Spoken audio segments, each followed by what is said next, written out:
us online.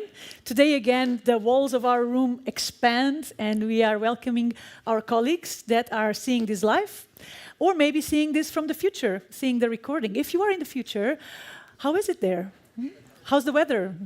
Is the world still spinning? How is it? Leave it in the comments. Tell us how it's going. We are very, very curious. And you're very welcome.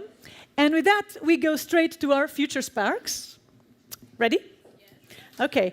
Today, we're going to be talking about resilience this morning. So I bring you just one fact, just one, about the resilience of those we work with, especially the resilience of those young people who suffer from adverse childhood experiences, trauma, neglect, parental mental issues or abuse, about their resilience. And we've been studying that for a few decades and trying to figure out what supports them then later in life as well. What supports young people that go through these unfortunate experiences to strive. So my question to you, and just to with the person next to you. So researchers looked at what community factors most protect young people who've experienced significant adversity. What would you guess that matters the most? What would you guess is the one thing that supports more young people that go through these situations?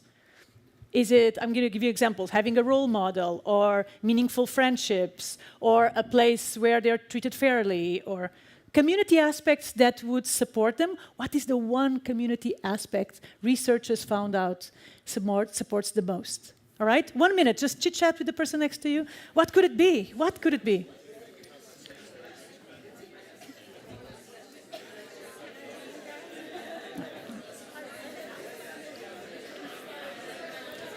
In the back as well, huh?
Okay.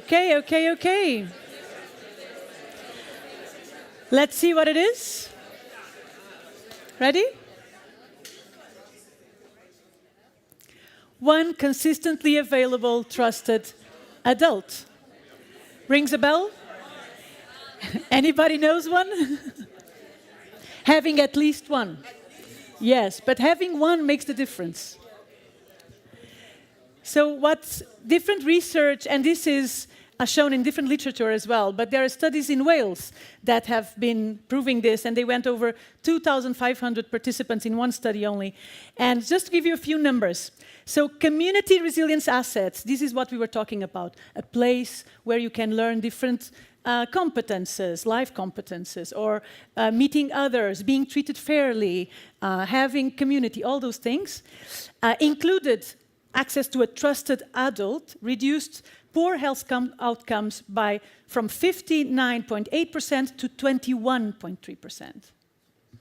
And another important factor, which is about these young people who go through these experiences. For children with no adverse childhood experiences reported, they report that they have access to, 87% of them report access to a parent that can be that adult, right? But for children with 4 or more adverse situations, only 44% of them says that their parents can be. Because naturally, many times the issues are in the household, of course, and then the parents are not the trusted. So the young people who need it the most are the ones that have less access. So it seems that science caught up with practice. What youth workers have known, that a trusted, consistent, reliable adult that gives a damn is actually one of the most evidence-based interventions we can have to support young people that face these kind of situations. And so, of course, a lot of questions then raise. Why are we being defunded? What? No? No. There's a lot of questions around that, and especially knowing that youth workers are also showing high rates of burnout, of not feeling seen, not feeling recognized, etc. So this session is about how we take care of youth workers, of those who do this job, and how can we support them in keep doing that job. Are you ready for it? Yes. And for you, ladies and gentlemen, Darko, presenting the session. Hello. Good morning, or almost noon, actually. Yeah. And hello to the online audience. I'm very excited, actually, also a little bit stressed. Having the, I would say, a little bit special responsibility to bring an important topic on stage, something that we insufficiently and probably rarely speak in the youth work field. It's slightly paradoxical that actually people speak about trauma more and more in the world. Many, many books have been published lately, so you cannot skip it on social media. Wherever channel you are, you see Gabor Mate speaking, you see Peter Levine, you see Thomas Hubel, many others speaking about trauma. But somehow the field of trauma healing and trauma-informed practices is the field that actually knows about resilience a lot. And we've been wondering, okay, maybe we can borrow some insights there, maybe we can borrow some good practices there. And I think thanks Anita for sharing this in the beginning, and indeed, maybe it goes the upside down to what we will be talking, because we will start more from individual personal level and go more into organizational community level, maybe ending up to the conclusion that you had. But interestingly, trusted adult that we all believe it's important, and very often when people speak about what youth work does well, people will say we are good at relationships, building with young people and empowering young people. So these are probably the outcomes of being a trusted adult in relation to young people. But the question is, how does this adult does it? Yeah, and it's not only a matter of skills, a matter of not even a matter of competencies that we sometimes think in youth work. It is also about quality of being, so not just the quality of doing. So what we will try to discover today, together with wonderful two speakers that we have, is what exactly is this resilience and agency, how we provide space of safety for young people around us, how we regulate ourselves, and how we help others regulate.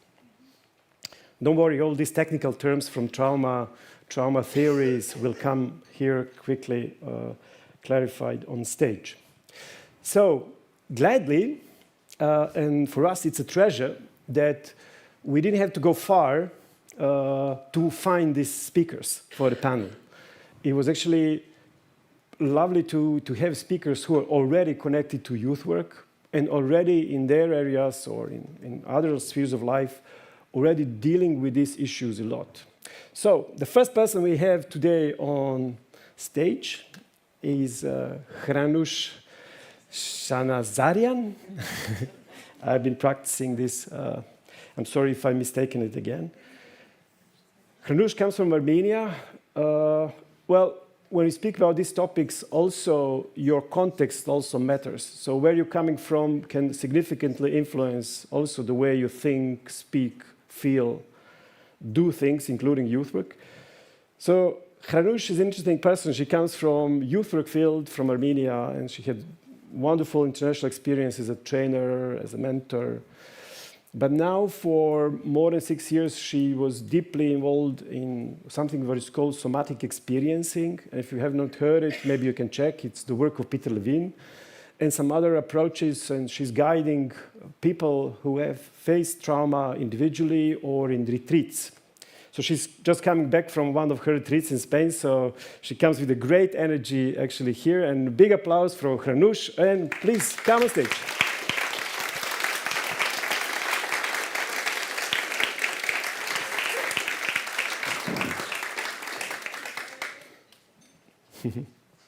Yes, please. Welcome. Thank you very much. Yeah, and we thought, okay, wow, let's get some more voices on this and maybe some complementary experiences.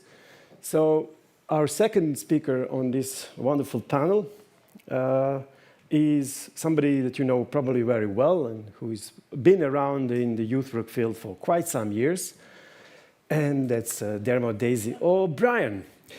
Dermot is a wonderful person too, not just somebody that we call hardcore youth worker, that we think of Dermot sometimes. He's currently working for National Youth Council of Ireland and focusing on participation, polarization, masculinity, young people's well-being, and many other important things. But maybe there's one thing that maybe you didn't know about Dermot, that he's also trainer for an organization which is called Trauma Practice Ireland. And it's interesting how from youth work you come to a trauma-informed field and what led you there. So we will discover that in a second. So Dermot, please join us on stage here. Big applause for you.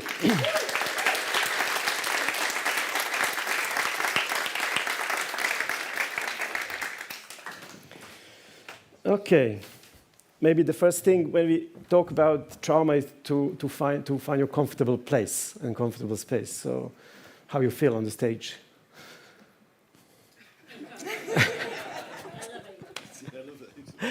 Yeah, I said I was excited and also anxious a bit. And I was thinking, yeah, we'll speak about co-regulation, regulation, how you find your inner peace. Maybe sometimes people will call that, whatever it is, if it exists. And I was thinking, okay, during the coffee break, how do I co-regulate? What's important for me to be here? Why I'm here? What's important to say? So probably we'll find our ways to deal with our anxiety. And why we have this panel also is the Academy has been talking about change and future. And the moment you address future and change, it comes back, it fires back a little bit like, oh, what's our agency here? What exactly we can do and how we deal with uncertainty. And somehow it's feeling that maybe we have a lot of thoughts about it, but sometimes there's also feeling that nobody really taught us how to do that. Yeah. So I know this could be a whole symposium of 5 days to talk about these things, so to release attention. But I hope to bring a little bit of insights and inspiration and maybe some practical tips how to deal with stress, how to deal with uncertainty, how to deal with change, and how to keep the sense of resilience and agency. But before we go into the topic, maybe just a personal question for both of you. We know you have a youth work background, but what led you to trauma and trauma-informed, trauma healing practice? Maybe Hranush, you can have a microphone. Hi, is this on? Yeah. Oh, okay. Hi, everyone. Nice to be in the room. From where do I start? I think what I'm going to say, maybe it sounds like big words, but it feels to me when in retrospect I looked back, like youth work is something that kept me alive and trauma work is something that saved me. And well, I had a lot of panic attacks, so I come from a home where this becomes vulnerable immediately. Okay. But I come from a home where there was a lot of physical violence. So for many, many years, I have strong panic attacks, and I did a lot of cognitive therapy, which was very helpful, but didn't help with that. And then some moment when it was very, very tough, I couldn't eat, I couldn't speak for days and days. Then I found, by chance, a practitioner who lived in California, and I started to do it. And she was Somatic Experiencing practitioner. And my panic attacks were gone after 6 months until now. So I fell in love with it, and I thought, before that I was thinking I'm broken, I'm weird, something is off with me. But that sense of like, no, I just have a trauma history, kind of put me in the work. Like I had this inspiration, okay, if there are more people like me who suffer, I want to do that work. And that's how my journey started of going more deeper into my own therapy, but also studying and now practicing it. Wonderful, thank you. What's your story, Dermot? What's my story? It's a long one because I'm old, which is really clear. Respect to the comment earlier about the age disparity in the room. I am the other end.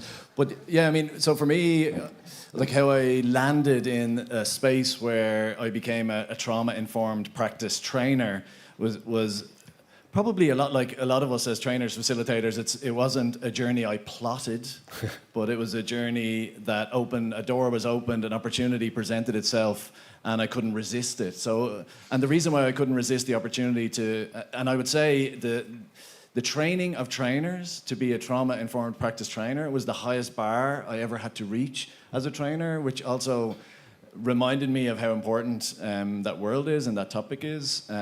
But why I was drawn to it was because in my years of experience in youth work, I carry, and we all carry in our hearts and our heads, the stories of young people, the adversities that they experience, and because they share them with us. And I felt that maybe going into this world and becoming a trainer would both enrich me as a practitioner, but also offer me an opportunity to try and bring that across all the caring sectors, which I've been doing for the last 5 years. And again, as a trainer, you have these amazing opportunities where you share a space with people and you're the trainer, so you have the status, but every group you're with, you take and learn and harvest what's in the room. So that also enriches my practice along the way. Thank you. It's a service in a way, yeah? There'll be a lot of conceptual terms we'll mention today, so we had to clarify a little bit for the audience here and for people watching online. And perhaps maybe the first thing is trauma. So in the common knowledge, people will say, well, you had trauma in your life, and people would imagine, yeah, I had some difficult, some life-threatening event that happened, yeah. But what's exactly trauma also? What's the understanding of somatic experiencing, maybe, Hranush? Yeah, I would say, like, just for half a minute, think to yourself at the moment, like when you say trauma, what do you imagine? What comes to your mind? Like the associations or the description of it. Just to check within yourself, what are your images and words in your mind? Because usually when we say trauma, we understand all these horrific events, which can be traumatizing, but that they are not necessarily trauma. So in somatic experiencing, when we say trauma, we mean anything that happens to us that is too fast, too soon, for our body to be able to process it, and too much. Too fast, too soon, too much. And that's very individual. Something that might be for me traumatizing, for Dermot might be, oh, I don't understand what happened to you, Hranush, and the other way around. So it's not one definition for everyone. And what happens that is too much, too fast, too soon, it's not cognitive. Usually we think it's about the brain, but it's how it impacts our nervous system and changes the work of our nervous system. So basically it's what happens to the body. And that's one of the places that I think the challenge is coming, because many people, especially if you have in the group also like people who are working on themselves, are self-aware, we understand what happens, we understand like our reactions, but we can't change it, because these are two completely different parts of us. One is psychology, the cognitive mind, but then there is physiology. And they work very differently. Understanding doesn't help for the nervous system to change. So I hope I'm giving a bit of direction. Yeah. We'll go a little bit further in how to work actually with the nervous system. But the important point here is, as what Peter Levine said, trauma is not the event, it's in the nervous system. And which actually also gives a little paradox that when we speak about trauma, we don't speak about the past, we speak about the present. Because it's still there in the nervous system, if it's there. So Dermot, you've been facing a lot of adversity and finding and working with young people with difficult backgrounds, and how does trauma shows up in young people that you work with, or people that you met in your work? Yeah, I think what's important, and probably not new to anybody in the room, and it was mentioned yesterday, in fact, that what's important to acknowledge is that the things that happen in the lives of children and young people show up in youth projects, in youth clubs, in youth centres. So they bring with them the things that have happened to them. And I think for us, and in many ways then, what's unique about youth workspaces, in my view, is that we become a container for what those experiences say and mean and do to young people. So when young people experience grief, when they experience violence, when they have an experience of neglect, of feeling that they don't belong, that they're not wanted, all of those experiences change us, any of us. And I think what's really, again, Dr. Paul Conti would say that to understand trauma, we have to understand how it changes us. And it can change, and there's three big ways that I think are really interesting for youth workers for us to appreciate, is that for a young person, trauma can change, number one, their view of self. So when we meet a young person that thinks, it must be me. Why is there violence in my house? It must be me. And we're a container for that. The second thing they might say, it changes our view of others. So if I don't have experiences of people who care for me, who I can trust, who I can share a space with, then I'm going to have to shift my view of others to protect myself from the fact that others in my life represent harm. And the third big way is it changes view of the world. The world is not safe. The world is not a place for someone like me. The world does not welcome people like me, the experiences that I've had. And I think that all presents itself in youth work, in spaces. And youth workers don't say, you know what, will you leave that at the door, please? Mm-hmm. We don't say that. Others might, but we don't. But at the same time, we have to be, and why the future matters and why resilience and agency matter, what do we do with that when it shows up? And who are we when it shows up? So I think we are uniquely positioned, and it's unavoidable in many ways, which is why these conversations are so important. Yeah, thanks a lot. You cannot exclude trauma and say, okay, I take this part of young person, but this part we... And but one thing that you mentioned a lot about talking about views is, I think Peter Levine would also agree with you in saying, okay, it's about perceived threat. Yeah. So the things might happening as events, but question, do we perceive them as a threat or not? I think that's a critical point there. And as the body is our source of potential resilience, and our gateway of also gateway to understanding ourselves and coming back to ourselves, as you said, maybe after being disconnected. It is also a gateway to work with trauma, and maybe it's not by chance that a lot of trauma informed trauma healing practices are body related. Yeah, and Hranush, in your work, you use a lot of body sensing, working with autonomous nervous system. And maybe you tell us a little bit about why the work with the body is so important. And then we do a small exercise with the group. Yeah? Yes, as we are saying, like trauma is something that happens to the nervous system. So understanding it, like I might know what happened in my home, like I can describe it with like details that what happened after my cognitive therapy, because it was also a challenge to be able to talk, to describe what happened, right? So it's a good step.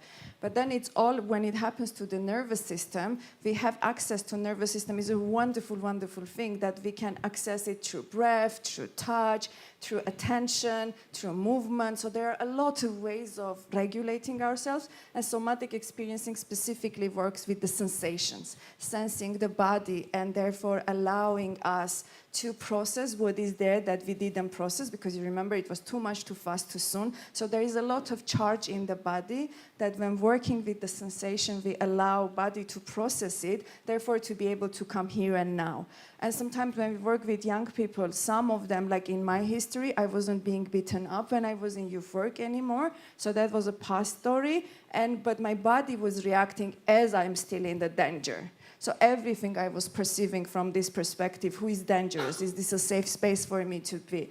And when being in that danger, like our IQ also goes down. So it's so hard to understand things, to relate. Relational capacity is also going very much down. And we have also some other people who sadly had a hard story and they are still there. So this is also another challenge for a youth worker to be able to support. So it's basically coming to body, if I'm making sense, like processing what is there and also changing how the nervous system works. We are basically with redesigning the nervous system because we have a healthy nervous system. Maybe we will have time to talk about this a bit later. Otherwise, I'm here the whole day. We can have corners where I can explain this more. But we have a healthy nervous system. And when nervous system is hurt or damaged, then we start perceiving everything as a danger. And that can take us to fight, flight. You probably heard a lot about this, or shut down. So that's like releasing and redesigning nervous system. So it's here and now, and it can perceive. There is danger, there is danger, there is no, there is no. So it's this capacity that gets hurt, then we say we are traumatized or we have trauma history. Exactly. It's not fixing people. It's relearning your nervous system, reteaching your nervous system. But to create ground, I think it doesn't come like people come from the outside and come to a room and all of a sudden you start working on trauma. So you need to create some ground, in the group, that we also feel something common that we do here. So on the very first day here on stage, you were still not coming, but Dermot remembers. We said, academy, this is the safe space, But it also doesn't become safe space when facilitators said that, So it has to be felt. Exactly. And then the question is, maybe we do a small exercise, like a small sample. I know we don't have now time for long things, but maybe for a small sample, how do you bring your participants in this kind of grounding, back to body mode? Well, it's a big challenge, and if it's up to me, I would love for us to have a space where we would go through the work and sense it and get the taste what it does to body, because usually when we work with the body and people get how good it gets, then it's like a hook, then everyone keeps coming back even though the work is hard.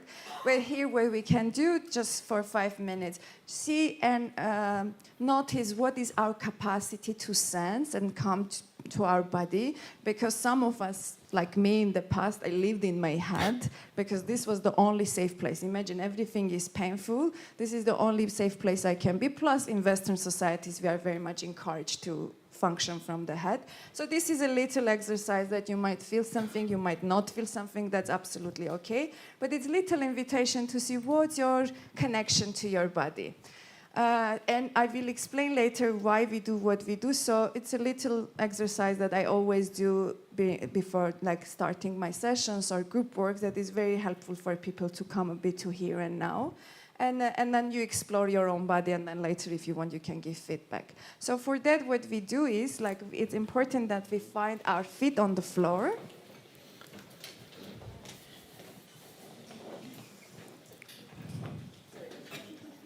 If you are doing some mindfulness practices, this might come close to you. So we simply feel the floor, as if we are little pushing it and feeling the muscles, as if to know oh, will this hold me, this stage, this floor? So push it a little and see the push needs to come from the hip, like the whole leg is involved.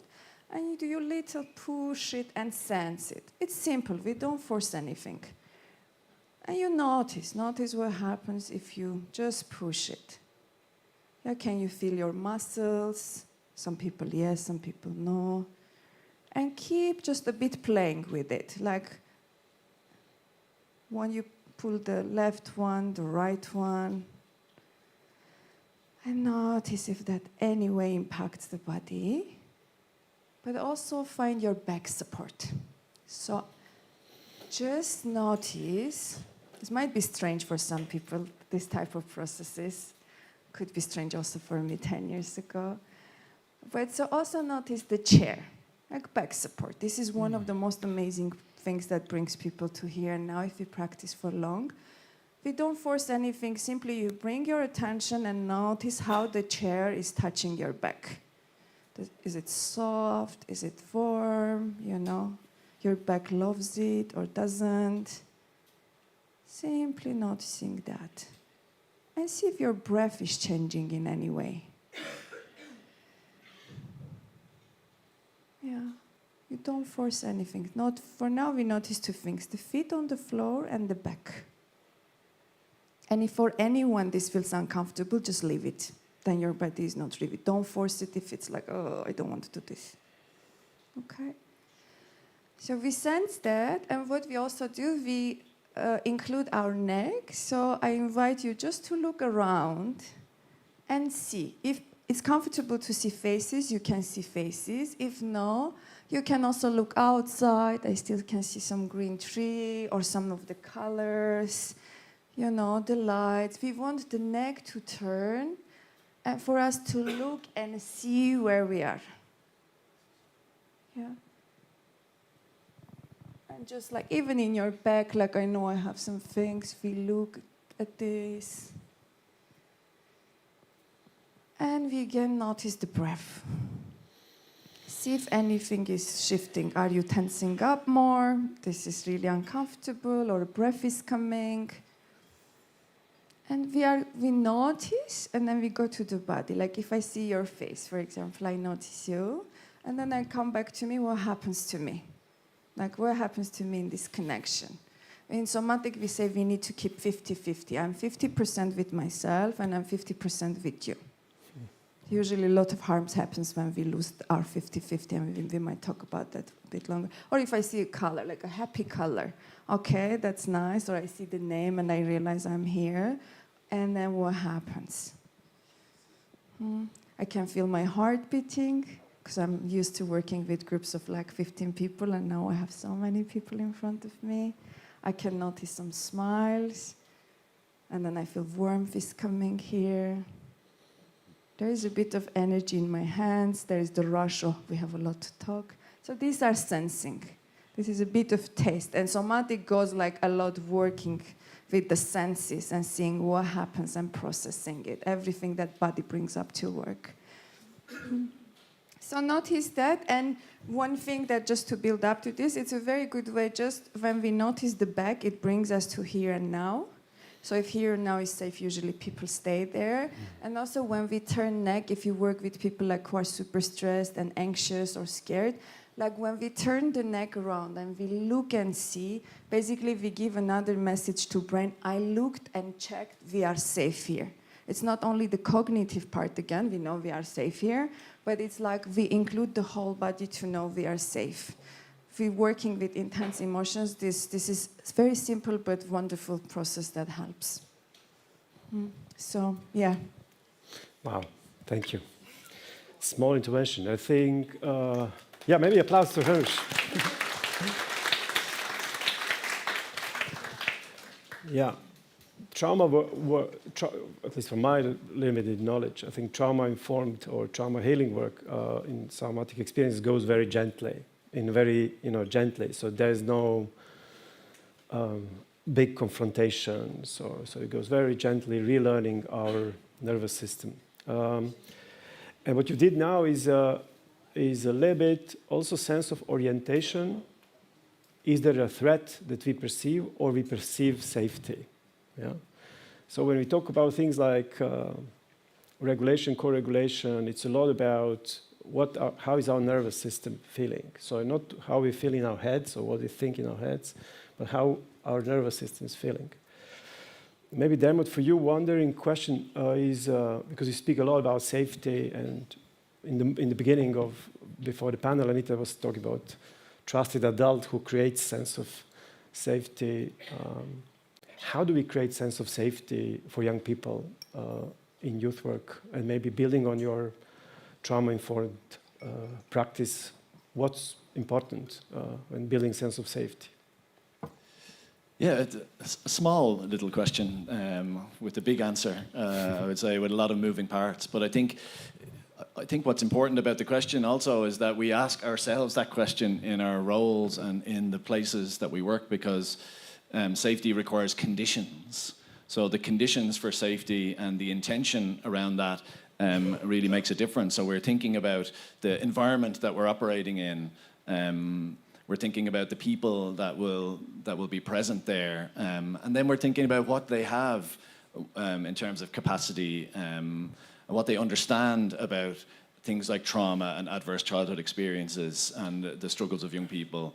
And what they understand about the impact of those. Because when you understand trauma and understand its impact, and you understand adversity and understand how it shows up, then that asks you, what will you do then? If you understand it, what will you do? And what will you do becomes, who will you be? And so that sometimes brings us back to competence, but it also reminds us about again how I know as a practitioner that my state of regulation can be mine, but it can also flow outwards. So I remember a good few years ago in my youth centre, there was a guy attending my youth centre, and he was new and he came on his own, and he was from a minority background, and he was a great dude and had lots of personality. But I was talking to some people in official roles in social work and in other services, and they said, but that guy is very dangerous. Like he threatened to stab somebody in that thing, and they can't keep him connected in this other place, and he won't work with. So what do you do with him? And what was really fascinating for me is that it's not what we do with him, it's how we are with him. That when he comes into our space, he is not interrogated about all the things that have happened to him. He can come in, and I think what's really crucial is that he can predict. So after a period of time, if we are consistent in how we are, then young people can predict how we are, and they don't do it cognitively. They sense that in this place with these people, I can be who I am. And I think that's, and I don't want to be facetious about it, but that's a gift we offer to young people if we are willing to understand what's happening in their lives and how that impacts them, because it shows up in behavior and it shows up in how they react to, again, Anita was talking earlier on about significant adults, and it might be a parent. I have an experience where I have two teenage sons, and one of them came back from school one day and said, oh, today the teacher did a really hardcore thing. Stand on this side if you've done your homework, stand on this side if you haven't. And then one by one he said to the young people, why didn't you do your homework? Why didn't you do your homework?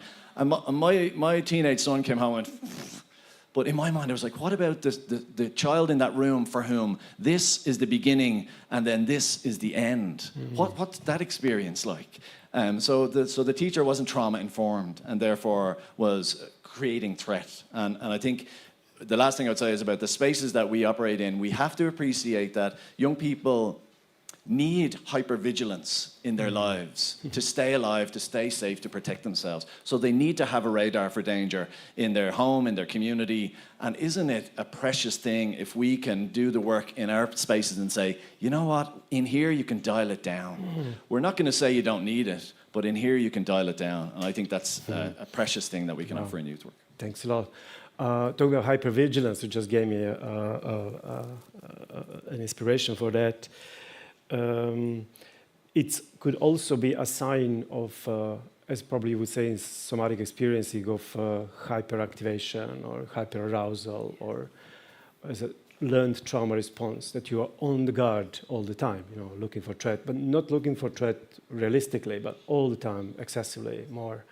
So can you tell us, Hranush, also, because Dermot says it's the way of being with these young people who maybe experience threat and who experience trauma but it's a lot of inner work of the youth worker to create that quality of being. Yeah. So how do we how we do this inner work, and how do we regulate ourselves?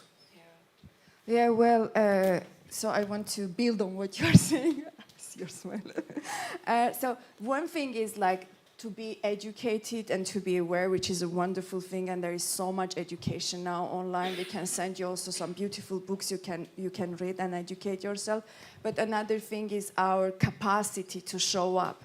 For example, I grew up in a home where there was a lot of violence. So if I would have a participant who comes in and is like angry or enraged, even if it would be like showing or I would sense it, that for me would be so scary already to work with. Like I would become the little girl again. So for me, because I had this history, this type of people were harder to work with. So to be able to stay present with them, I had to stay first of all present with what's happening with me. So this type of work, I know that you do lots of work.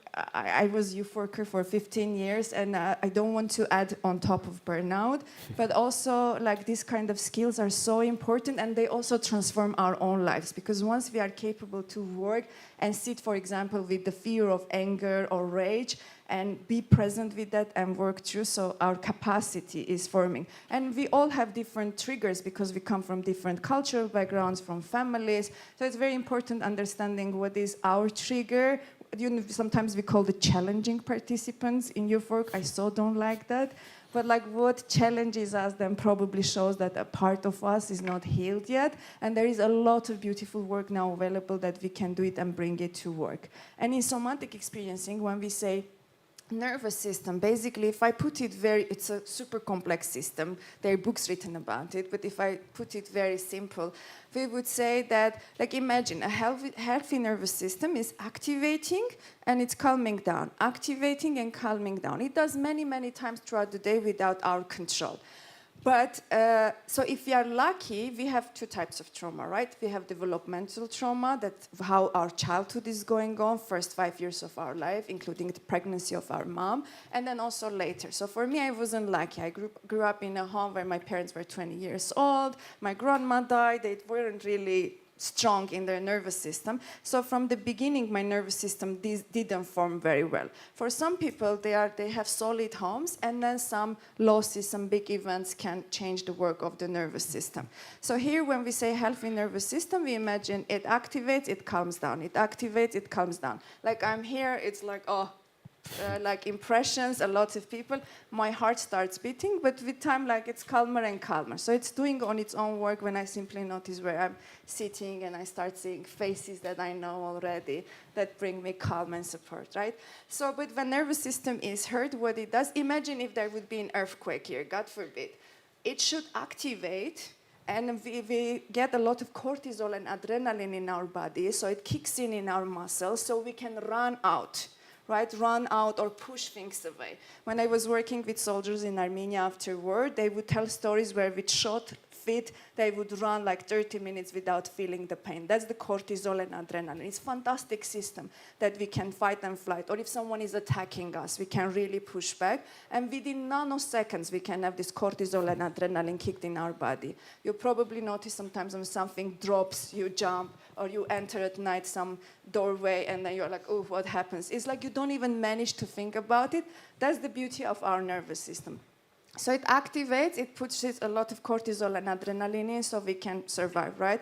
But the problem becomes when it activates, like if I would sit here and have a panic attack, then it's a problem because my body thinks I'm in danger here. Something triggers it, and triggers can be many different. So I sit here and I have panic attacks and I can't talk to you, I can't think clearly, and I need to live my life like that. And some panic attacks can be like mine. For a moment it was continuing, but we also have different triggers. Like I see someone angry, I'm like, ooh, this reminds me of my father, and my system comes up as danger, even though I'm not in danger. So that's where our nervous system gets hurt, and it doesn't see the reality for what it is. We say it's like loss of capacity to be in here and now. And from the other side, if again I take the example of earthquake, imagine, God forbid, we are under the rebels. What it does, we have fight, flight, and we have the freeze, right? It switches us off. So basically it's like, I don't feel much, I'm half sleepy, if I die, it's okay, we will handle. And usually we say apathy or this person is very lazy, but it's basically the nervous system shutting them down. If we would be under the rebel, oh, fantastic. We would be like, okay, if I die. Usually people say these kind of things, I know, oh, freeze kicked in already. But if we need to function, our brain half of our body half in freeze, it's a heavy place to be. And we have a lot of young people who come, or they are in freeze, or they are in fight, flight, or they are oscillating between these two. They have a lot of energy, then they don't have energy. So basically, this dysregulation of the nervous system is the trauma, when it doesn't function accordingly to what we have in reality, and we can't control it with the brain. That's the hardest part, because those of us who are in brain, we want to understand and say, okay, but I know I'm safe, and then we still have a panic attack. And do I make sense? Is it a bit clear? Very much. Good. Thanks a lot. What works for young, obviously what's valid for young people, it's valid for us too. Huh? So it's when I speak about these things. But there's the one thing that makes connection also, because it feels like sometimes when you speak about regulation or self-regulation, now it's your responsibility. Go and learn. How do you deal with how to handle your trauma or hyperactivation, and you go through a healing process. That's wonderful. But as you said in the previous exercise, when we looked around, there is maybe one interesting thing for human beings. We don't look only about physical safety objects, is the ceiling falling on us, but we look for sense of safety in the eyes of other people. Yeah, and I think that's a super important piece, and that comes from Stephen Porges. So Stephen Porges is the guy, and please look at polyvagal theory. Stephen Porges speaks not only about activation and self-regulation, but he speaks a lot about co-regulation, basically. And I know, Hranush, you said, while we were preparing the panel, you said in somatic experience, there's one term, can I borrow the nervous system of the other person? It feels weird, like if I would borrow your nervous system, put it in me, and I feel now more calm, I don't know. But co-regulation means that looking at other people, and that could be the trusted adult or youth worker next to you, and it's not that you tell me it's safe, but my nervous system has to sense that it's safe. And I think that's a super important piece, how actually we can impact not only ourselves, but also people that we work with. And I could imagine that's not so obvious in the first place. And what we said in the preparation, you cannot trick the nervous system. And also the other person in front. Also the other way around. So maybe I was wondering, maybe we can still do a little exercise. Because we said, just to give a sense a little bit of this, in somatic experiencing, you are like a pendulum. You move like a little bit like this, if I remember well. And then there's this moment when you get connected to something that gives you strength, can give you a resource. So how actually you build your sense of resilience when you connect to something that is resourceful to you. If you can think of a small exercise, and then we go to resilience first. Yeah, go. Okay, question. Can you tell me if you sense a bit your body? Like when I was saying, sense the chair, sense your leg. How many people? Can you raise hand? How many people feel it? Oh, more or less. Okay, that's good. That's good start. Okay. If you would ask me, I wouldn't feel anything. I wouldn't feel my legs. I didn't know I have legs. Like there was no awareness for me living in my legs back then. That's why it's good. So when we work with somatic experiencing, we work like with the pain, so processing the pain and recovering the nervous system. But we also work with all the resources that we have. I always say it's a like dark path sometimes to go through, where every time we go closer to pain of someone, then next to it we always want some diamond. There is always something beautiful. So the somatic experiencing work is like working to process the pain, recover the nervous system, but it's also a part of work where we see all the goodness and greatness and resources that we had that helped us survive. So it's like integration of both works, and sometimes what puts the group really in a nice space, because it's a very hard thing to work with, the trauma, is doing a little resource exercises, and I have some more sophisticated ones later I can share. But for the moment, what we can do is like simply close your eyes, or if you don't like to close your eyes, simply you can look down if that's too much for you. Just sense if you are closing your eyes, you feel safe or not. For a long time I did, and I had just to look down. That's a bit to bring the attention to yourself. And find again the chair. Find again your body weight on chair, your back support, right? And see your breath. Where is your breath? Is it in the chest, in the belly? If you are holding it, just notice and maybe take one deep breath. Because this is a topic that can bring up also a lot. So simply noticing. If for anyone it's uncomfortable, don't do it. It's absolutely okay not to do it.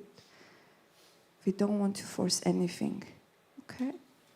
So find the body weight, again, back support. Hear the room. For some of us who grew up with a lot of like violent noise, just to open the ears and to hear that we are safe can be very, very helpful.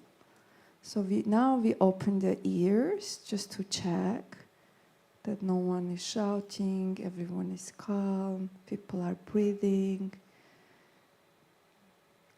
And in your memory, find a place, a person, an animal, can be a creature from a book, that brings you a complete sense of joy and safety. Can be someone you love and you feel like, oh, it's so good to be with them, or a piece of nature that brings you back to yourself. Maybe an animal, a hero from somewhere, a book, a movie. So see this in the eye of your mind. See the details, see the colors of the image. Yeah, it's like we are pulling that closer to us. Mm-hmm. So we stay with that image, but we are also going again to body and sensing.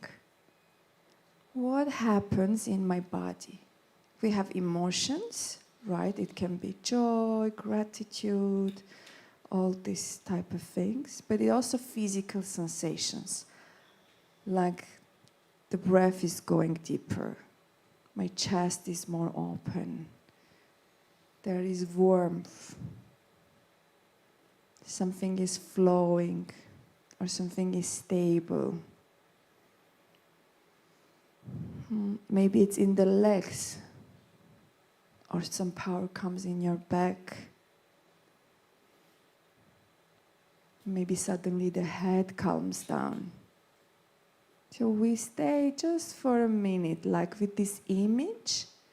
We see it and we sense us. That's again the 50-50. We are not getting lost in the image, but we are also not disconnecting it.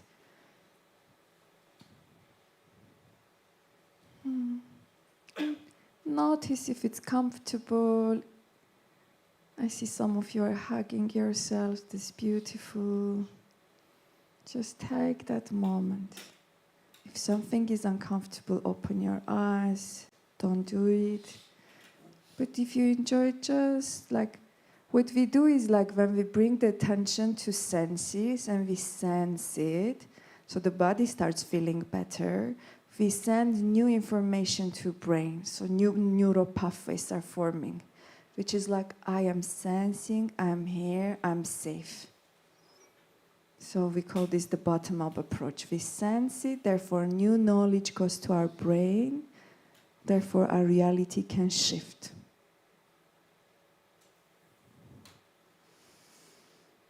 Yeah. And slowly you can open your eyes, just gentle, gentle. And while we continue talking, if you touch something nice, see if you can stay and with us, listening, and with that sensation. And if you didn't feel anything, that's okay. But then we can, if you ever feel like the inclination to work with it, there is a lot of beautiful work to do to come to body. Thank you. Yeah. Thank you. Which leads us easily, nicely to the topic of resilience. Because you said it's a twofold work on trauma and on building capacity for resilience innerly. And Peter yesterday on stage he said how to stay in the eye of the storm and how to stay present. Yeah? Yes. But Dermot, I have one challenging question for you. I know you like challenging questions. Because when we speak about resilience, there's a danger that we speak about resilience only in terms of individual capacity or individual skill or even individual competence that we have tendency to speak here, which then adds up on the list of things we need to do. So we need to do this, and that, and then on top of it, we have to be super resilient and manage stress. So the question is, from your experience, what's the role of people that actually work around you? So if you want to be in that state of being for young people, but what's holding you, apart from your inner resources, So what's the role of the team? What's the role of the organization? What should be the conditions for resilience there? Yeah, I love the question, and I think what's interesting for me is the journey that I've had in youth work, where I can remember being the guy who, feels like I'm good at this. The young people like me.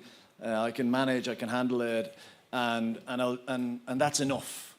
So that I don't really need to draw on anything from anyone else, and I'll just focus on the youth worker who's doing good stuff for young people, and that's my responsibility, and I will commit to that, and I'll do the reading and I'll do the trainings, and I think it's easy to get caught in that sense of, because there's validation for that, but then you might discover that you're in struggle.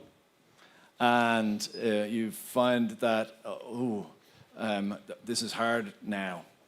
And possibly there's something happening in your life outside of your work that's drawing on your resources, that's impacting on you, affecting you. And then that's going to show up in work. And that's going to, again, affect what you can bring, how you can be. And I think what's risky for youth workers, or any of us as practitioners, is that we believe that I must do something myself then. That I must notice myself. So I would put my hand up and say, I need a colleague, a friend, a co-worker to say, Daisy, I've noticed a little change in how you are lately. Is that okay? Is that fair? Because I've seen this and I noticed this, and I'm a bit concerned, and I care, and to me that is a critical part of how we do collective care and collective resilience, because I'm going to deny it. I'm going to avoid it. I'm not going to acknowledge, because to do that means I have to deal, and I might feel I can't do that on my own. So I think when we accept and acknowledge that there's a collective care potential amongst our teams, and we say that, and then we explore, well, what does that look like in reality? What does that mean? It's not just I care, and we'll say it at the staff meetings, or we'll do one time a year, we'll do a bonding day, and therefore we care. I think, to even the stuff that Hranush did there, do we resource together as a team? Do we make time for that? Do we debrief together as a team? This week, the group I had on Tuesday broke me, and I'm really struggling. I don't know what to do. And the team are saying, we're glad you said that, and let's work together to support you. What do you need? And I think when there's an attitude and a sincerity around what do you need, or what do we need, or how can we collectively support each other, that's critical. And I think why that can't just be blah, blah, blah. And again, research tells us that, and I was saying yesterday to the team around, we had a speaker from the NHS in Scotland at one of our trauma conferences, and they're quite a bit ahead of Ireland, I would say, in terms of their trauma-informed work. But she said this really profound thing, and it's profound, but not so profound. But she said that we have to acknowledge that the wellness of our people is directly connected to their capacity to be trauma-informed in their work, to be present to the work, to tap into the compassion that's required in the moments. So if we neglect and ignore the wellness of our people, can we expect them to still be trauma-informed in their practice? And I think that, again, that lens, that commitment, that attitude must sit at all levels in an organization. It's not just for the staff team to work together.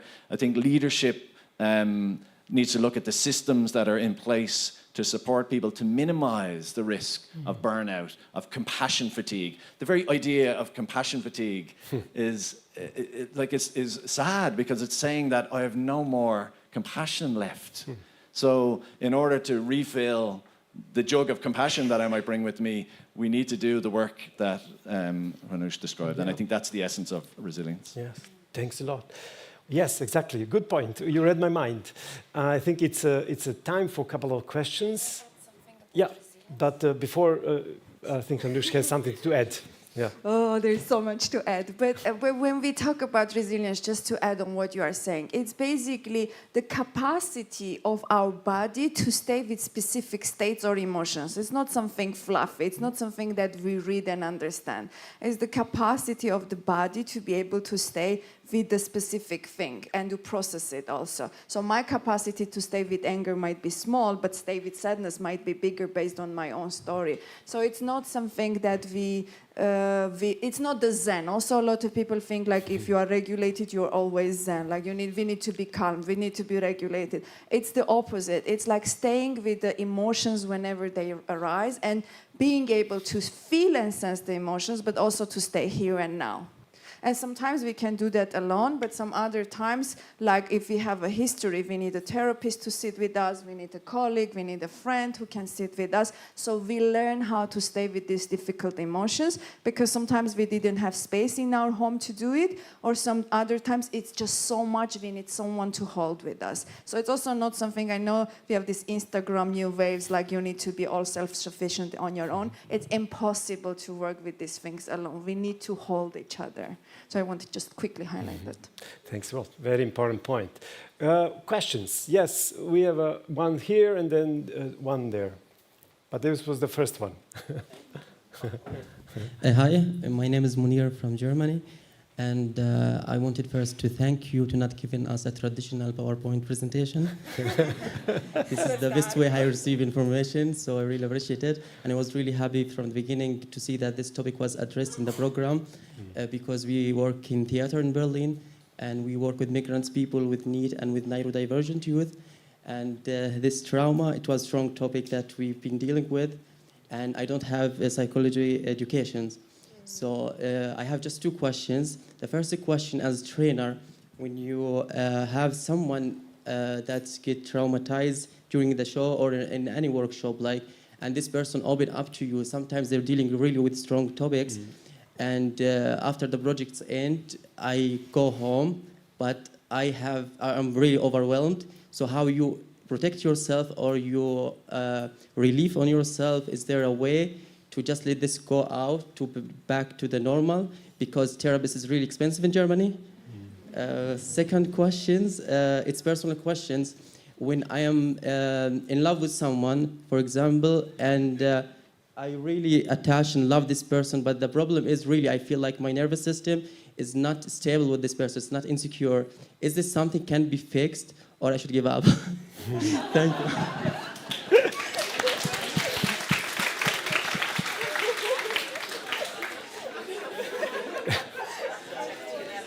Maybe the second was self-answered, but maybe for the first one, if you have... I have answers for two. But maybe before you answer, I remember what you said. I think that's an important piece to say, because we know about international youth work. There was one moment in the preparations when I said, wow, it's interesting. I'm from Serbia, Ireland, Armenia. We have quite a baggage of collective trauma from where we are coming from. And then Hranush, say something about what you said about your experience in international youth work. Then we refer to the question. The systems, we had so many talks. Which one? Yes, okay, so then I remember. Hranush said, when I travel abroad, maybe a little bit like in your example, just the reverse.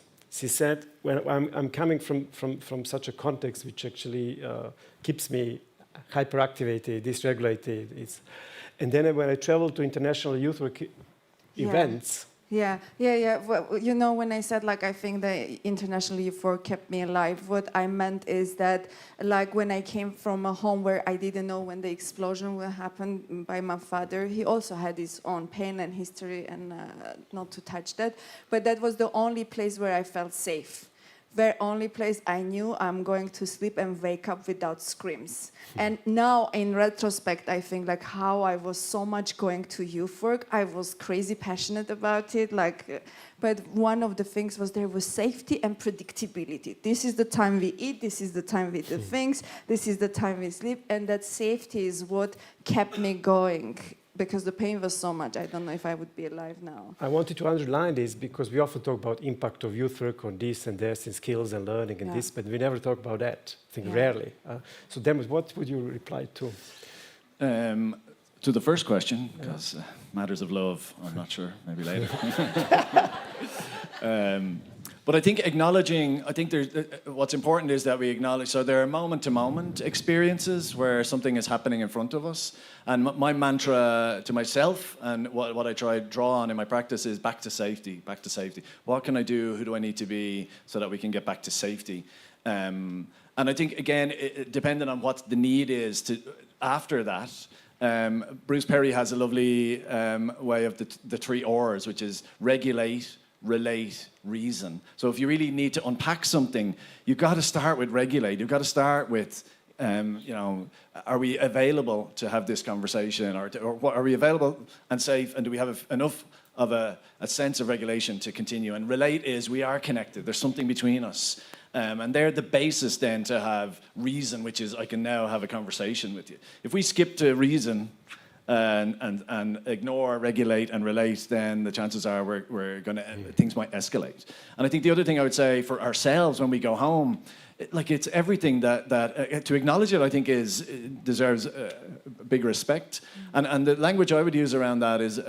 I would say metabolizing and integrating are the two things that, again, can we do some of that on our own? Yes. Can we do it in groups? Yes. But metabolizing means that it does enter into us. So some of it might stay and it becomes useful or a reference point for something, and other parts of it have to be let go.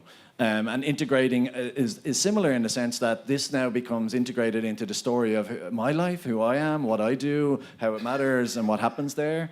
And I think that stuff needs to happen intentionally. So the risk is that we go home and take out the bottle of whiskey.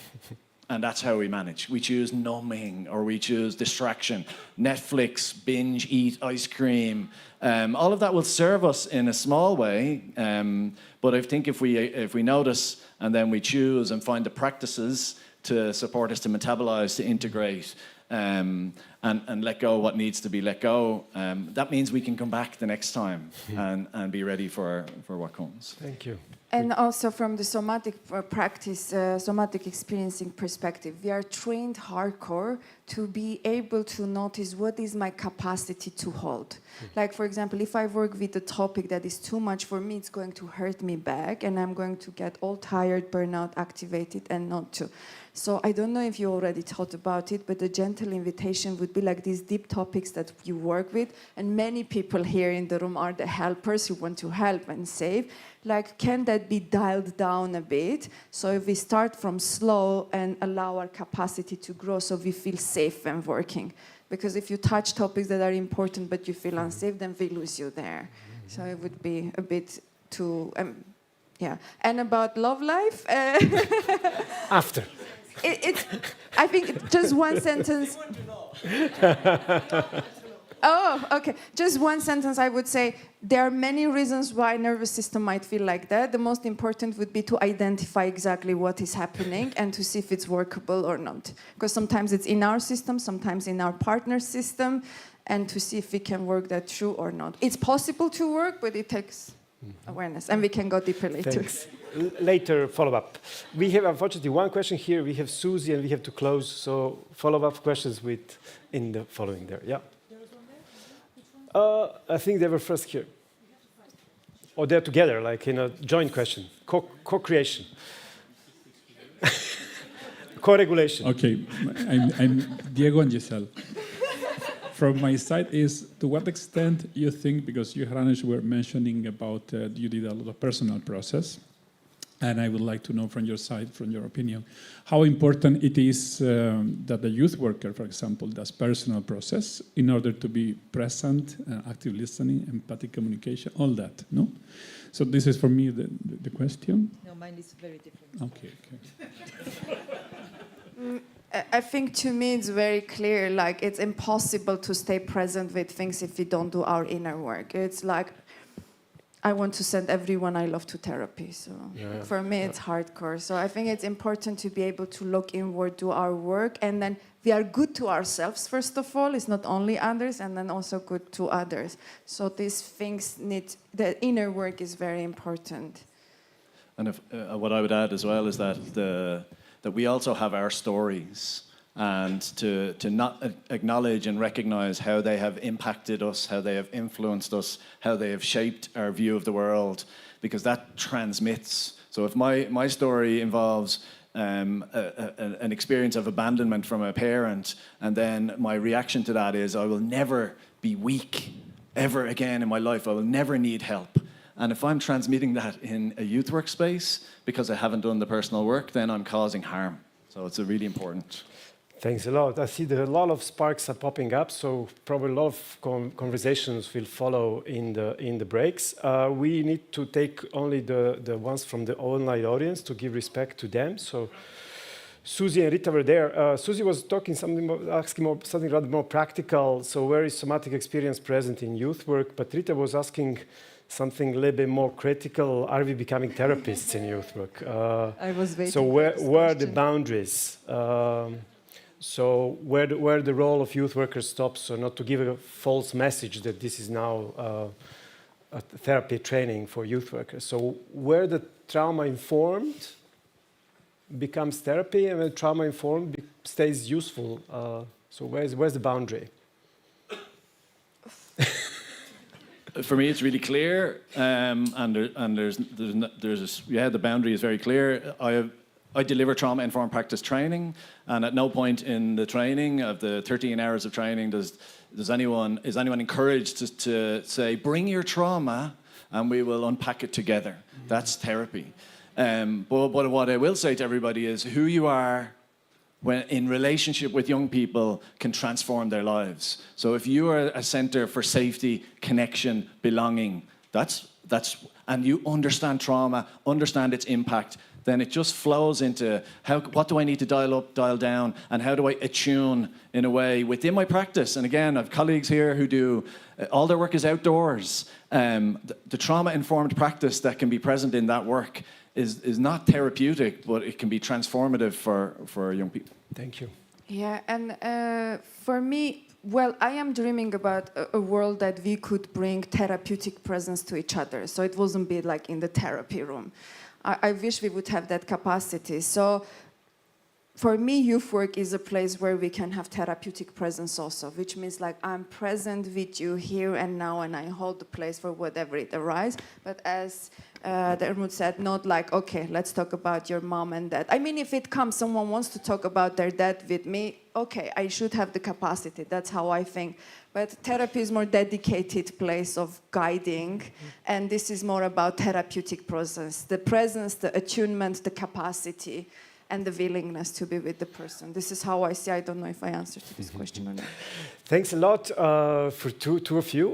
What I've also learned from wiser people than me, much wiser, it's important to end when it's the most interesting. Yeah. So when there is still energy in the room, so we keep the energy for the rest of the day. So there is, you are here, both of you. So all the questions left unanswered, please use them. They are available. They catch them, and during the lunch break or during the evening, maybe the fireplace becoming one of the safe places in this hotel. Apart from that, big applause for you, for two of you, and thank you very much.